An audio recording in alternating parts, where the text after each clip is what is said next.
우리에게 주시는 하나님 말씀 보겠습니다. 구약 성경 이사야 9장 6절로 7절 말씀입니다. 이사야 9장 6절로 7절. 구약 성경 918페이지입니다. 더 한 절씩 나누어서 봉독하도록 하겠습니다. 이는 한 아기가 우리에게 낳고 한 아들을 우리에게 주신 바 되었는데 그의 어깨에는 정사를 메었고 그의 이름은 기묘자라 모사라 전능하신 하나님이라 영존하시는 아버지라 평강의 왕이라 할 것임이라. 그 정사와 평강의 담합이 무궁하며 또 다윗의 왕자와 그 나라에 군림하여 그 나라를 굳게 세우고 지금 이후로 영원히 정의와 공의로 그것을 보존하실 것이라.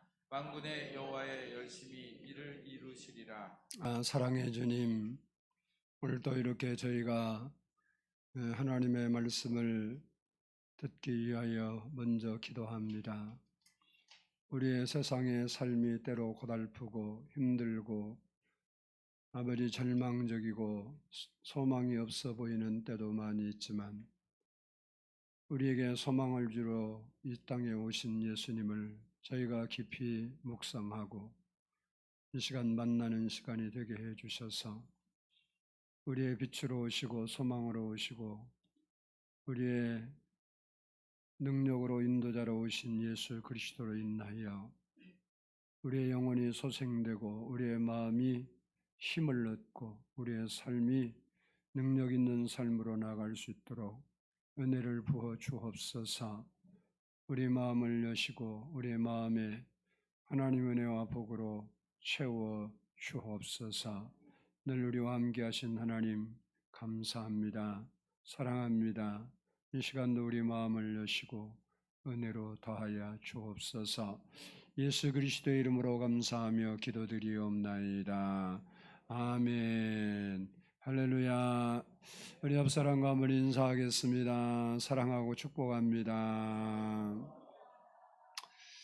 성탄의 계절인데 성탄의 기쁨과 축복이 여러분의 삶과 가정에 넘치기를 축복합니다. 한번 따라서 하겠습니다. 여호와의 열심. 사람이 자기의 삶을 열심히 산다는 것은 참으로 아름다운 모습입니다. 그 일이 소소한 일이든 대단한 일이든 상관없이 열심을 낸다는 것은 가치 있는 일입니다. 성경은 부지런함이 없이 열심이 없이 이렇게 게으르게 사는 것을 책망하고 있는 것을 볼 수 있습니다. 잠언 6장 9절을 보면 게으른 자여 내가 어느 때까지 누워 있겠느냐, 내가 어느 때에 잠이 깨어 일어나겠느냐. 그리고 6절에서는 게으른 자여 개미에게 가서 그가 하는 것을 보고 지혜를 얻으라 라고 했습니다. 그리고 잠언 10장 4절을 보면 손을 게으르게 놀리는 자는 가난하게 되고 손이 부지런한 자는 부하게 되느니라 라고 말씀하고 있습니다. 이 말씀들을 종합해 보면 우리가 자기 위치에 맞게 그 자리에서 열심히 살아가야 된다라는 것을 가르쳐주고 있습니다. 특히 신앙인들은 사회적으로도 그렇게 열심히 살아야 하겠지만 신앙적으로도 자기에게 주신 직분과 은사에 대하여 열심을 품고 주님을 위하여 살아가야 한다는 사실을 말씀하고 있습니다. 요한계시록 3장 15절을 보면 내가 내 행위를 아노니 내가 차지도 아니하고 뜨겁지도 아니하도다. 내가 차든지 뜨겁든지 하기를 원하노라. 19절에서 무릇 내가 사랑하는 자를 책망하여 징계하노니 그러므로 내가 열심을 내라 회개하라 이렇게 말씀하고 있습니다. 무슨 말입니까? 라오디아 교회 성도들이 세상적으로 부유하고 평안한 삶을 당시에 다른 교회에 비해서 살았습니다. 그러다 보니까 하나님께 대한 열심과 사랑이 식어졌고, 그래서 그들의 신앙생활이 형식적인 습관적인 그러한 타성에 젖는 신앙생활을 하고 있었습니다. 그래서 주님께서 그들에게 회개하고 열심을 내라고 책망하고 있는 말씀입니다. 성경을 보면 하나님께서도 모든 일에 열심을 내셨고, 예수님께서도 자기에게 주어진 사명을 열심히 감당해서 완수를 하신 것을 볼 수 있습니다. 그리고 성령님께서도 우리를 위해서 지금도 열심히 일하고 계신다는 사실입니다. 그래서 주님은 우리에게 너희가 열심을 품고 주를 섬기라고 말씀하고 있습니다. 로마서 12장 11절을 보면 부지런하여 게으르지 말고 열심을 품고 주를 섬기라라고 하고 있습니다.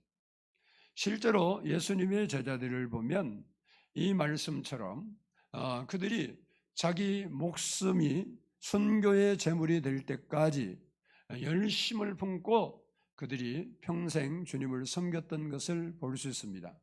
그리고 사도 바울이나 성경이나 역사에 나오는 많은 믿음의 조상들이 역시 열심을 품고 주님을 섬긴 것을 성경이 그리고 역사가 증언하고 있습니다. 그러므로 우리도 열심을 품고 예배도 드리고 열심을 품고 기도하고 열심으로 봉사하고 열심으로 전도하고 열심히 주를 섬겨야 되는 것입니다. 우리에게 주님은 열심 있는 자가 되라는 거예요. 세상적으로도 열심 있는 자가 되어야 하고 또 신앙인으로서도 열심히, 그래서 열심히 사는 사람이 행복한 사람이고 열심히 사는 사람이 인간답게 사는 사람이 되는 것입니다. 바라기는 주님과 교회를 위한 여러분의 열심이 회복되는 시간 되기를 축복합니다. 오늘 본문 말씀은 여호와의 열심에 대해서 말씀하고 있습니다. 성경에 나타난 하나님의 열심을 보면 천지 만물을 창조하신 것 자체가 하나님의 열심이었습니다. 그리고 죄로 멸망당한 인간을 구원하시기 위해서 하나님의 아들 예수 그리스도를 이 땅에 보내셔서 구원의 길을 열어놓으신 것이 하나님의 열심이었습니다. 특히 오늘 본문이 말씀하시는 여호와의 열심이라는 말씀은 죄로 말미암아 하나님과 관계가 깨어진 인간을 회복시키기 위해서, 다시 말해서 사단의 종이 된 인간을 하나님의 자녀로 삼기 위해서 하나님이 행하시는 일하시는 모든 과정이 하나님의 열심입니다. 그러므로 하나님의 열심이라는 말은 하나님의 뜨거운 불타는 사랑에서부터 시작됐다는 것을 우리가 기억해야 합니다. 하나님의 불타는 사랑이 있었기 때문에 하나님의 열심이 우리 죄인으로 말미암아 죄로 말미암아 멸망한 인간을 구원하시기 위해서 하나님이 열심을 내신 것입니다. 하나님의 불타는 사랑이 죄로 멸망할 인간을 구원하시기 위해서 한 아들을 준비하셨다고 오늘 본문은 말하고 있습니다. 그리고 그 아들을 이 땅에 보내시고 그 아들을 우리 죄를 대속하기 위해서 십자가에 죽게 하셨습니다. 그리고 그 하나님께서 그 아들을 부활시키시고 만왕의 왕으로 삼으시고 심판주로 삼으시고 누구든지 그 아들을 믿는 사람들에게 영원한 생명과 풍성한 삶을 약속해 주셨습니다. 이렇게 인간의 구원을 이루신 것이 바로 하나님의 열심이고 하나님의 불타는 사랑이었다라는 사실입니다. 로마서 5장 8절을 보면 우리가 아직 죄인 되었을 때에 그리스도께서 우리를 위하여 죽으심으로 하나님께서 우리에 대한 자기의 사랑을 확증하셨느니라 라고 했습니다.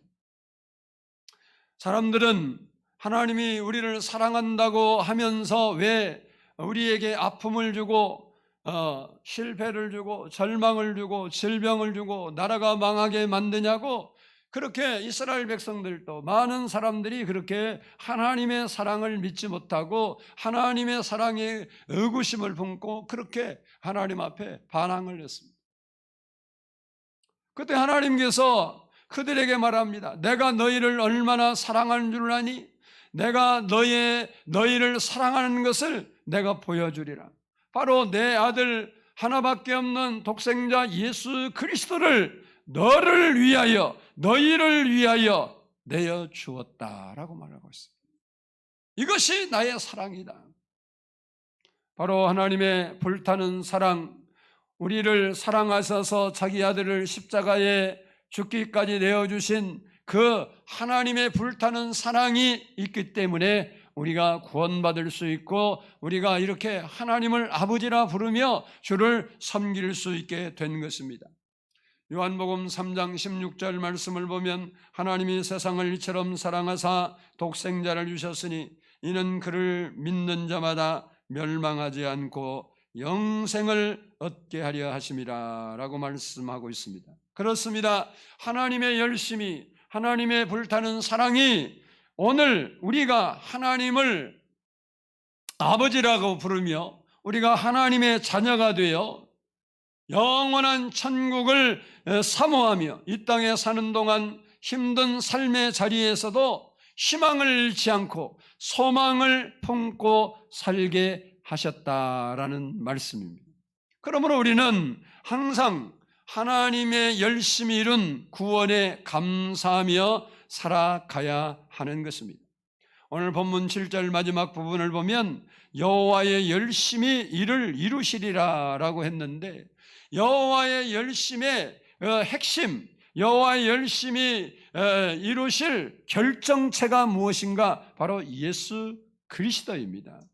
하나님의 열심, 하나님의 사랑이 어디에 압축되어 있느냐? 바로 예수 그리스도입니다. 그래서 오늘 본문은 여호와의 열심히 이루리라 말씀하면서 장차 오실 예수 그리스도가 어떤 분인가를 우리에게 설명해 주고 있는 것입니다. 그 예수님은 따라서 합시다. 기묘자이시다. 오늘 본문 6절을 한번 읽어보도록 하겠습니다. 6절 말씀 시작. 이는 한 아기가 우리에게 낳고 한 아들을 우리에게 주신 바 되었는데 그의 어깨에는 정사를 메었고 그의 이름은 기묘자라 모사라 전능하신 하나님이라 영존하시는 아버지라 평강의 왕이라 할 것임이라. 아멘. 기묘자라는 말은 희한하다, 놀랍다, 신비하다는 의미를 갖고 있습니다. 즉 예수님은 불가사의하고 놀랍고 신비한 분이라는 말입니다. 그렇습니다. 예수님은 모든 것이 놀랍고 신비한 분이에요.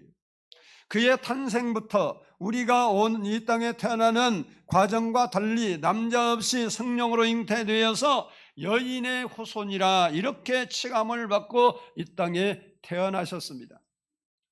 갈라디아서 4장 4절로 5절 말씀을 보면 때가 참에 하나님이 그 아들을 보내사 여자에게서 나게 하시고, 성경을 보면 족보가 많이 기록되어 있습니다. 구약에 보면 족보가 많아요. 어떤 분들을, 저도 그러는데 족보를 읽다 보면 재미가 없어갖고 건너뛰고 싶은 생각이 아주 꿀떡 같은데 그래도 성경을 제대로 읽어야지 그 읽을 때가 많아요. 솔직히. 왜? 뭐 누가 낳고 이 낳고 맨날 이름도 뭐 맨날 읽어도 생각도 잘 안 나요. 솔직히.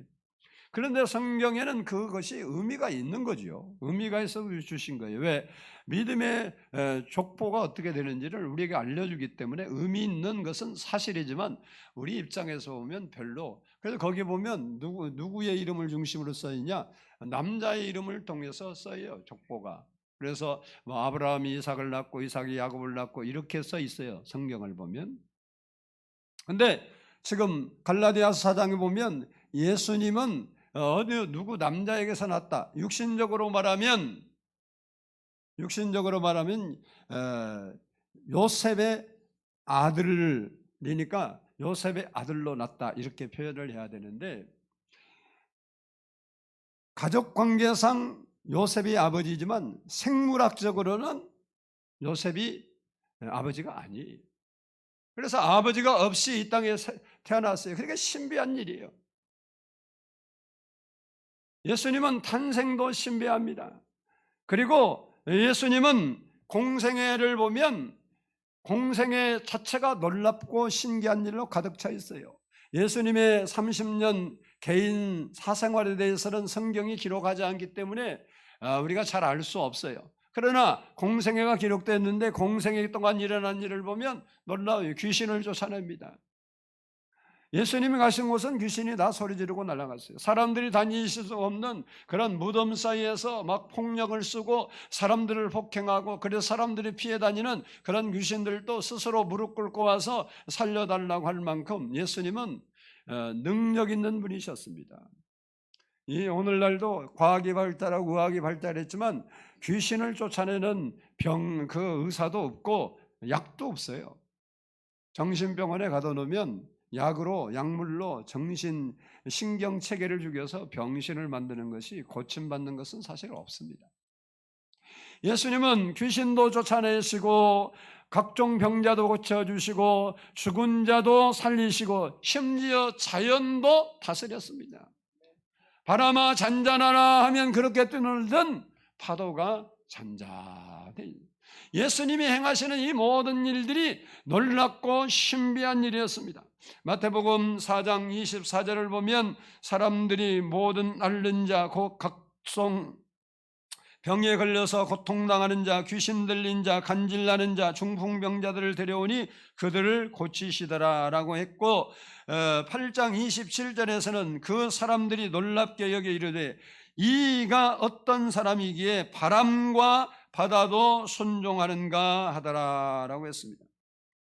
이런 일들은 누구나 할 수 있는 일이 아닙니다. 하나님의 아들이 아니면 할 수 없는 일들입니다. 이처럼 예수님께서 이 땅에서 행하신 모든 일들은 그 자체가 놀랍고 신비한 일이었다는 사실입니다. 또한 예수님의 십자가와 부활, 그리고 승천과 재림이 신비합니다. 누구나 죽지만 죽었다가 영원히 죽지 않는 부활의 몸으로 살아난다는 것은 불가능한 일. 가끔 우리가 살다 보면 주변에 잠깐 죽었다가 살아난 사람들이 있습니다. 그러나 그들은 다시 죽습니다. 그러나 예수님은 영원히 죽지 않는 부활체로 살아나셨습니다. 뿐만 아니라 많은 사람이 보는 가운데서 하늘로 그대로 올라가셨고, 그리고 그대로 다시 오시리라고 했는데 그 모든 것이 놀랍고 신비한 일입니다. 누가복음 21장 27절을 보면 그때의 사람들이 인자가 구름을 타고 능력과 큰 영광으로 오는 것을 보리라 라고 말씀하고 있습니다.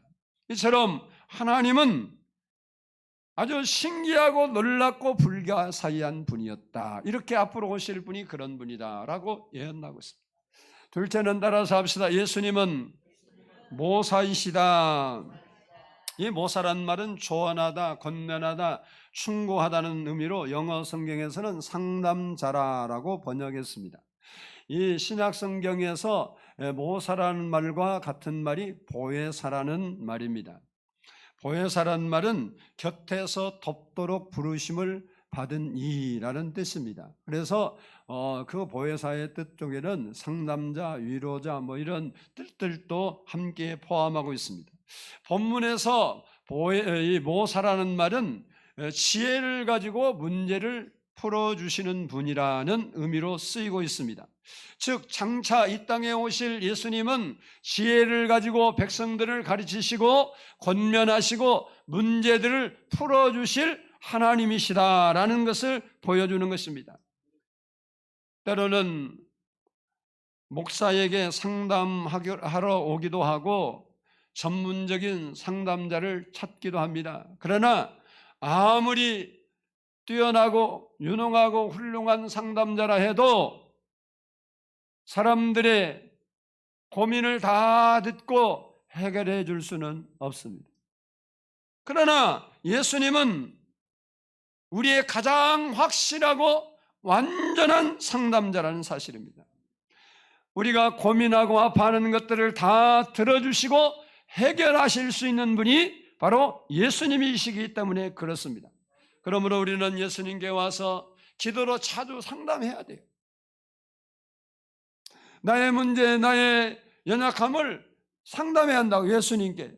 기도는 뭐냐? 예수님과 대화예요. 상담이라고, 상담. 그리고 예수님께 더 많이 말씀드려야 합니다. 그러면 모사이신 예수님께서 우리를 선한 길로, 좋은 길로 인도해 주신다는 사실입니다. 세 번째는 따라서 예수님은 전능하신 하나님이시다. 이 전능하다는 말은 못할 것이 없는 힘, 불가능이 없는 능력이란 뜻입니다. 이 말은 예수님은 전능한 분으로서 불가능이 없으신 하나님이시다라는 의미를 내포하고 있습니다. 예수님은 전능한 능력으로 따라서 합니다. 모든 믿는 자를 도와주시는 분이시다. 예수님이 왜 이 땅에 오시냐? 이것을 예언했는데 그가 전능자로 오셔서 자기를 따르는 자를 도와주시러 오신다는 사실입니다. 영국의 작곡가 핸델은 아주 재주가 뛰어난 사람이었지만 그가 인정을 받지 못하며 살았습니다. 이상하게 연주 때마다 실패를 했습니다. 그가 56세가 되었을 때 결국 두 손을 들고 맙니다. 몸은 오른쪽이 마비될 만큼 건강을 잃어버린 상태였고 삶은 빚더미 위에 올라앉아 있는 신세가 되었습니다. 음악을 이제 포기하려고 할 때 제닌스라는 신실한 신앙을 가진 친구가 찾아와서 이렇게 이야기합니다. 인생을 포기하기는 너무 이르지 않는가? 내가 주는 책을 읽고 다시 한번 작곡을 해보게나 이 책의 주인이 자네를 다시 일으켜 주실 것일세. 이렇게 말을 하고 성경을 건네주었습니다.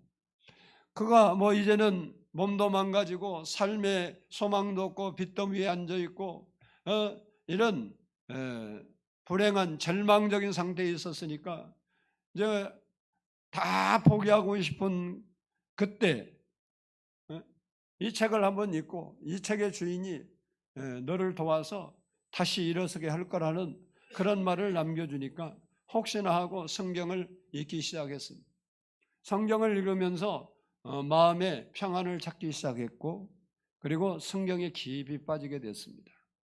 그래서 놀라우신 하나님을 주제로 곡을 만들었습니다.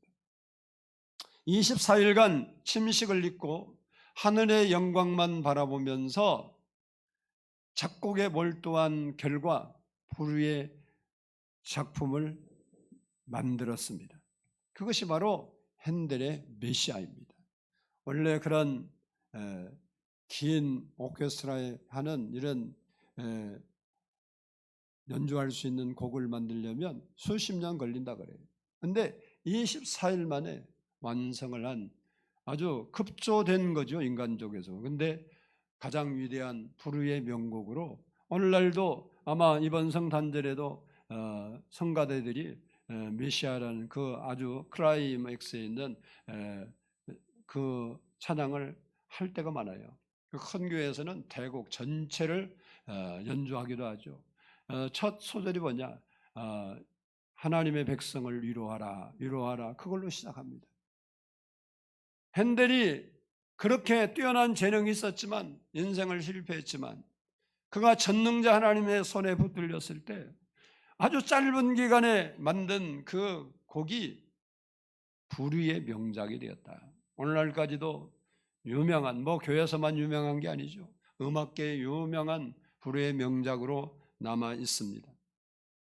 지금도 전능하신 예수님은 자기를 믿는 자들을 도와주시기를 원하시는 겁니다. 가난한 자를 부유한 자로 만드시기를 원하고, 실패한 자를 성공으로, 질병에 시달린 자를 건강하게, 절망에 빠진 사람을 소망 있는 사람으로, 지옥에서 천국으로 인도하시기를 원하신다는 것입니다.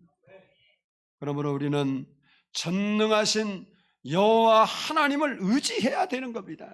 그분이 왜 이 땅에 오셨느냐? 우리 같이 연약하고 실패하고 좌절하고 쓰러질 수밖에 없는 우리 인간을 회복시키러 오신 거예요. 그래서 그분이 어떤 분으로 오시냐? 전능하신 하나님으로 오신단 말이에요. 전능하신 하나님으로. 그분 앞에 우리가 나아가 기도하고 그분을 의지하면 그분이 우리에게 전능하신 능력으로 우리를 세워주시고 일으켜 주실 것입니다. 우리 모두 전능하신 예수님을 힘입어 승리하는 삶을 살아갈 수 있기를 축복합니다. 넷째 따라서 합시다. 예수님은 영존하시는 아버지시다. 이 영존하신 아버지라는 말은 아버지의 사랑을 가지고 영원히 계시는 분, 그런 말이에요. 다시 말하면 예수님께서 아버지의 마음으로, 아버지의 사랑으로 우리를 대하시기 위해서 오신 분이다, 그런 이야기입니다. 우리의 육신의 아버지는 연세가 많아지면 우리 곁을 떠나게 됩니다. 누구나 어쩔 수 없어요. 그러나 영존하신 아버지는 영원히 계십니다.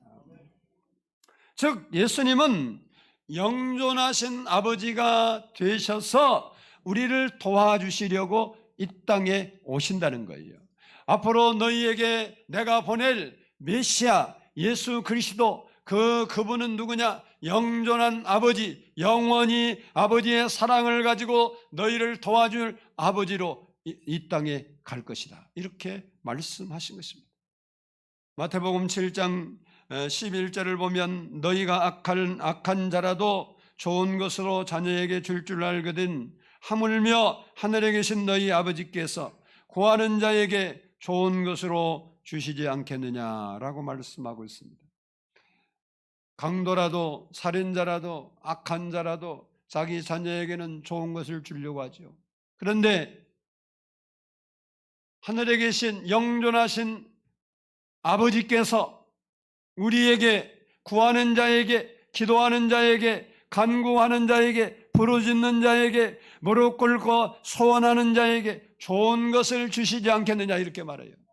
무슨 얘기입니까? 너희 부모도 주는데 나는 어찌하여 안 주겠느냐? 어찌하여 너희가 내게 와서 무릎을 꿇지 않느냐? 부르짖지 않느냐? 눈물을 흘리지 않느냐? 회개하지 않느냐? 내게 간구하지 않느냐? 이렇게 말하는 거예요. 육신의 아버지를 잘 만난 사람은, 잘 만난 자녀는요, 행복한 인생을 살 수 있는 길이 열립니다. 물론 그 본인이 잘해야 되는 거예요. 여러분, 이재용이가 똑똑해서 삼성의 회장이 됐습니까? 이건희 아들이나 된 거예요. 근데 이재용이가 살면서 경영 수업도 아버지의 뜻과 맞지 않게 살고 자기 마음대로 살고 아버지 부자니까 돈 펑펑 쓰면서 그렇게 인생 허비하고 살았으면 아무리 아버지가 물려줄 수도 없고 물려주지도 않아. 그 자리에 있을 수 없어. 반대로 그가 저 자리에서 저보다 더 능력을 행할 수 있는 지혜와 총명을 다 가지고 있어도 이건희 아들로 안 태어났으면 그 자리에 못 올라가. 그러니까 기본적으로는 좋은 부모를 만나면 행복한 인생을 살 수 있는 길이 열려 있는 거예요. 아멘이시죠? 자기만 아버지와 관계를 바르게 하면 그는 행복하게 살 수 있는 인생길이 열리는 거예요. 나도 그런 아버지 한번 만났으면 좋겠는데 내 인생은 왜 우리 아버지가 돈이 없어서 시골에, 나도 옛날에 그런 생각을 했어요. 왜 우리 아버님이 시골에서는 뭐 아주 가난뱅이는 아니었어요. 그냥 뭐 중간치로 살았는데 부자는 아니어도. 근데 뭐 따져보면 진짜 가난한 거예요. 근데 이제 그 시골 마을에서는 뭐 그냥 중간치로 살았다 그 소리요. 뭐 땅 뭐 해봐야 몇 평 안 되니까 15마지기 반 몇 개 뭐 이렇게 있었으니까. 근데 그 정도면요 그래도 준수하게 그냥 살았어요. 밥 먹고 뭐 소도 키우고 그랬으니까. 근데 나중에 생각해 보니까 서울에는 좋은 부모들 만나서 훌륭한 사람 많았는데, 야, 나도 부모를 잘 만났으면 잘 살려, 이런 생각도 가끔 들더라고.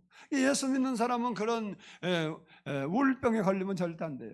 여러분은 육신의 아버지보다도 더 훌륭하고 더 능력 있고 더 여러분에게 잘해줄 수 있는 영존하신 아버지, 우리의 생명의 구주 예수 그리스도가 우리에게 계시는 거예요. 왜 그분을 인식을 못하는지 모르겠어. 육신적으로 어느 자녀가 아버지가 아무리 부자라 나는 아버지 그 필요 없어, 나는 내가 자수성가할 거야, 그리고서 단절하고 살면 아버지의 것은 안 넘어오죠. 우리가 스스로 하나님을 인정해야 되는 거예요. 그분이 전능하신 아버지시고 나의 아버지가 되신다고 고백을 해야 되는 거예요. 마찬가지로 우리가 하나님과 관계를 올바르게만 맺는다고 하면 행복한 인생, 성공적인 인생을 살 수 있도록 영존하신 아버지께서 우리의 길을 지도해 주시는 겁니다. 근데 왜 근데 나는 안 해줘 이러고 불평만 하고 있지, 그 아버지 앞에 올바른 관계를 맺으려고 노력 자체를 안 해요. 여러분이 세상 것은 없어서 울고 잠 못 이루고 세상 문제 때문에 불면증 걸리고 그런 적은 있어도 여러분은 하나님 아버지께 나가서 기도하면서 울고 밤을 새워보고 아버지 도와주시라고 그렇게 해본 적이 몇 번이나 있어요. 우리는 하나님이 그렇게 하실 것이 믿어지지 않기 때문에 하나님께 나와 상담도 못 드리고 말씀도 못 드리고 그냥 대충 기도하는 마음이라, 나 기도하고 있는데 이러고 또 넘어간다 이거예요. 여러분이 힘들고 어렵고 고달프고 깝깝한 일이 있을 때 그 내 아버지는 부자라는 거 믿고 전능하신 분이라는 거 믿고 정말 믿음으로 아버지께 구하면 아버지가 주시는. 자녀들은요 어렸을 때 보면 자기 부모가 맛있는 것도 사줘야 먹을 수 있고 그 부모가 뭘 해줘야 되니까 자기가 하고 싶은 거 있는데 부모가 안 들어주면 땡깡을 부리고 가다가 길거리에 넘어져서 울어버리기도 하고 막 사람들 엄마가 그냥 사람들에게 부끄럽게 할 만큼 막 외쳐버리잖아요. 왜 그럴까요? 그는 자기 엄마든 아빠든 그분이 그렇게 해줄 것을 믿는 거예요. 우리 아빠가 안 해주면 내가 그걸 못 먹는다, 이 생각이 딱 머리에 박혔으니까 다른 것 바라보지 않아요. 다른 사람이 뭐라고 하든 옆에 있는 뭐 친구가 뭐라고 하든 아무 상관도 없어. 울고불고 난리를 피는 거예요. 우리가 하나님이 정말 우리의 아버지시고 영존하신 아버지로서 우리를 도우실 분이라고 생각하면 여러분 왜 하나님께 그렇게 못해요? 하나님이 안 해주시겠습니까? 그럼 하나님 믿지 말아야지. 뭘로 믿어? 돈 들이고 시간 들이고 뭘로 하나님 믿겠어요? 내가 너에게 보내실 그 메시아는 영존하신 아버지다. 너희가 구할 때 응답해 주시고 너희의 아픔을 싸매 주시고 너희의 필요를 채워 주시고 너희의 갈 길을 인도하신 분이라고 그렇게 말씀하고 있는 것입니다. 그러므로 우리는 하나님의 자녀로서 영존하신 하나님 아버지께 구하고 의지하고 사는 삶을 살아야 할 줄로 믿습니다. 마지막으로 따라서 합시다. 예수님은 평강의 왕이시다. 평강이란 말은 우리가 잘 많이 사용하는 살롬이라는 말로 평화, 복지, 번영 이런 뜻을 가지고 있습니다. 그리고 여기에 왕이라는 말은 통치자라는 말이죠. 그래서 예수님은 누구냐? 평강으로 다스리는 왕이시다라는 말입니다. 예수님이 이 땅에 오신 것은 평화, 화평을 이루시기 위해서 오셨습니다. 로마서 5장 1절을 보면 그러므로 우리가 믿음으로 의롭다 하심을 받았으니 우리 주 예수 그리스도로 말미암아 하나님과 화평을 누리자라고 말씀하고 있습니다. 그래서 예수님은 우리에게 평화와 화평을 이루시고 그것을 이루시기 위해 오셨기 때문에 예수님이 임하시는 곳에는 어느 곳이나 평화와 평안이 임하게 되어 있습니다. 가정에 예수님이 임하시면 가정이 평화롭게 되는 거예요. 교회에 예수님이 임하시면 교회가 평안하게 됩니다. 우리의 삶의 현장에 예수님이 임하시면 우리의 삶의 현장이 평안하게 되는 겁니다. 세상에는 슬픔, 단식, 고통, 번민, 불안이 시간이 갈수록 날이 갈수록 증가하고 있습니다. 그러나 예수님이 우리 마음에 오시면 세상이 줄 수 없는 평안이 우리의 마음과 영혼을 채워주신다는 사실이에요. 요한복음 14장 27절에서 평안을 너희에게 기시노니 곧 나의 평안을 너희에게 주노라. 내가 너희에게 주는 것은 세상이 주는 것과 같이 아니하니라. 너희는 마음에 근심하지도 말고 두려워하지도 말라라고 말씀하고 있습니다. 우리가 근심과 두려움이 있을 때 하나님께 나아가 기도하면 하나님의 뛰어난 지각에 뛰어난 평강이 우리 마음과 생각을 지켜주신다고 말씀했습니다. 예수님께서 주시는 평안이 여러분의 삶에 넘쳐나기를 축복합니다. 예수님께서 이 땅에 기묘자와 모사로 전능하신 하나님으로 영존하신 아버지로 평강의 왕으로 오신 것은 하나님의 여호와의 열심이 있었기 때문에 가능한 것입니다. 하나님의 열심이 있었기 때문에 우리로 예수 믿고 구원받고 하나님의 자녀가 되어 천국을 소망하며 살게 하는 성탄이 이루어진 거예요. 하나님의 뜨거운 불타는 사랑과 하나님의 열심이 없었으면 성탄은 이 땅에 없어요. 우리에게는 소망이 없다는 이야기입니다. 하나님의 여호와의 열심이 성탄을 이루셨고 그 열심이 구원을 완성시켰고 그 열심이 우리로 소망 있는 사람으로 만들어 주셨습니다. 바라기는 이 성탄의 계절에 하나님의 열심히 이루어 놓은 구원의 은혜에 감사하며 우리도 열심을 품고 주님을 섬기고 충성하는 우리 성도들이 다 될 수 있기를 주의 이름으로 축복합니다. 기도하겠습니다. 사랑의 아버지 하나님 감사합니다.